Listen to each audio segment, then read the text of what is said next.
information that when the USDA wants some answers, when the U.S. government is looking for direction, they will come to the place where he is the professor, leading the department, teaching the most advanced courses to the leading PhD candidates.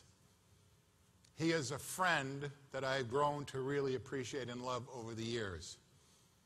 He's pissed me off a few times because he's debunked so many things that I thought I knew that I held righteous. He has taught me, as I've known coming from clinical practice all my life to now reading the research, that what we know as physicians in the field is 20 years behind the times. And I am so pleased that you have the world-leading expert who can debate with Ornish or Atkins or Wolf or the leaders in the industry who have ideas, who have a following, that have some ideas correct, but for the first time ever, you have it 100% correct, good for life. You have a system that is proven, vetted, healthy, no downside. Losing weight will be part of what happens. Getting healthier is the result. Dr. Don Layman has come on and joined our scientific advisory board. It is an honor and a pleasure. The man himself, Dr. Don Layman.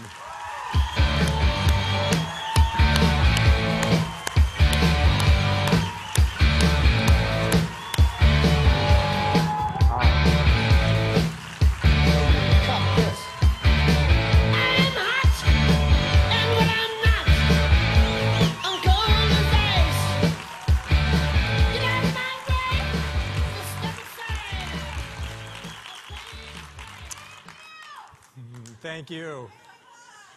Thanks to Justin and Marcus. I'm not sure if there's anything left to say, right?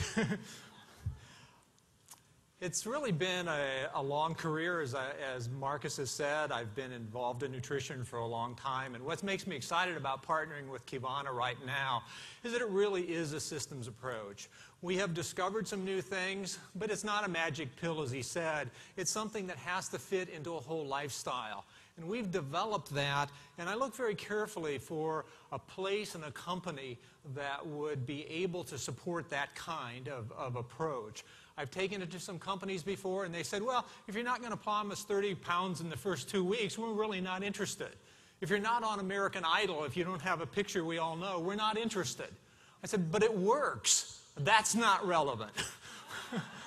Well, I think it is. I think health is what is relevant, and I think that's what we're all about here. The metabolic lifestyle is the term we've used because it really is about changing metabolism. If you look at the field of weight loss right now, basically it's about the pathology of being fat. People study fat. They study adipose tissue. They study fat tissue. And you learn about what's already wrong. What we want to do is learn about what you're supposed to do. We're wanting to learn about the physiology of good health and studying muscle.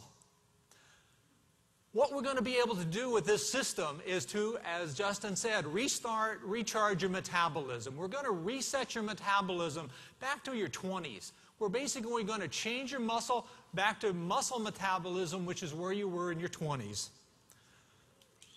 We're going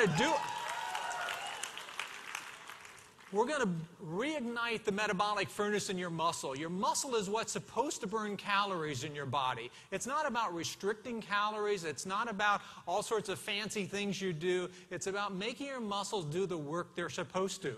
And it's not just during exercise. It's all day long. It's while you're sleeping. And that's what we're going to reset.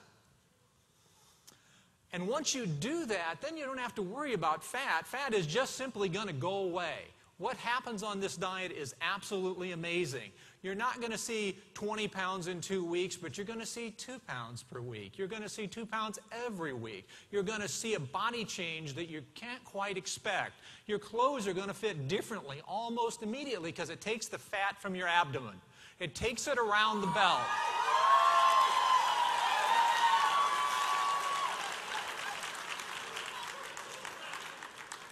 It's an effect that we never expected. We expected the pattern, but we never expected the outcome. It's even better than one could expect.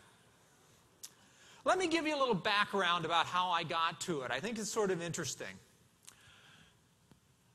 Basically, muscle is that metabolic fuel. When I was early in my career, I had the opportunity to do a lot of nutrition in poor countries in Africa, and I learned about malnutrition. And one of the things I learned very quickly was protein really was the key to health. If you want lifelong health, it really is related to protein. And protein gives you that muscle mass, it gives you the structure, it gives you the bone mass of your body. What we also learned was we were doing that is that if you lose weight quickly, like starvation, as we saw in some children or even adults, and regain it quickly, what you lose is all muscle and what you regain is all fat. And that's what's wrong with the diets in the population right now. They gear for quick weight loss. They're called yo-yo diets. I think that's because of what the name we should call people who do it. But basically, as you lose protein, on the way down with the weight loss, you lose all muscle mass, and on the way up, you gain all fat. After 2 or 3 cycles, you're worse off from having done it. We're going to change your body composition once and for all. The other thing what we learned is that as you do this, basically the worst diet in the world is high carbohydrate and low protein. We go into these malnourished children, and that's what makes them sick. We even have a name for it. It's called kwashiorkor. It's a child who hasn't have enough protein and too many carbs in their life. That's what got us on the track. We've gone on from there and we've begun to learn about athletes. Again, we know athletes, it's based around your body muscle, its performance, its recovery, but that's the same for you and I. You don't have to be an elite athlete. Muscle is the secret to health. You hear about heart disease and you hear about cancer, but the majority of Americans live to past 60 years of age, and once you get to 60, you die from disability. You don't die from heart disease. A few people do. You don't die from cancer. A few people do. The majority of people die from falls. Hospitalization due to disability and lack of mobility. We're going to correct mobility. That refuels, resets your metabolism, and that corrects your body composition.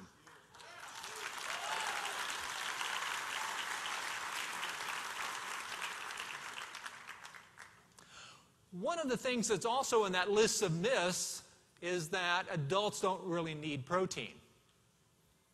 This is a concept that on the surface seems pretty logical, that, well, children need protein because they're growing, obviously. They're making more protein, right? We learned that protein is good for building body proteins, strong bones, all that sort of stuff. It turns out that adults actually need more protein than children. A 60-year-old person at the same body weight needs more protein than a 16-year-old does. And the reason is our bodies become a little less efficient. Most of the protein you make in your body per day is repairing, remodeling, and rejuvenating your body. It has nothing to do with growth. And as we get older, we have to do that repair, remodeling, rejuvenating even more. That's the key to the protein story. Adults need the protein. And children are very efficient with it. Adults get a little less efficient, so the quality of the protein becomes very important. We have structured this diet around the kind of quality of protein you need. The timing of protein becomes very important to adults, not very important to children, but the timing becomes critical. The lifestyle is structured around timing.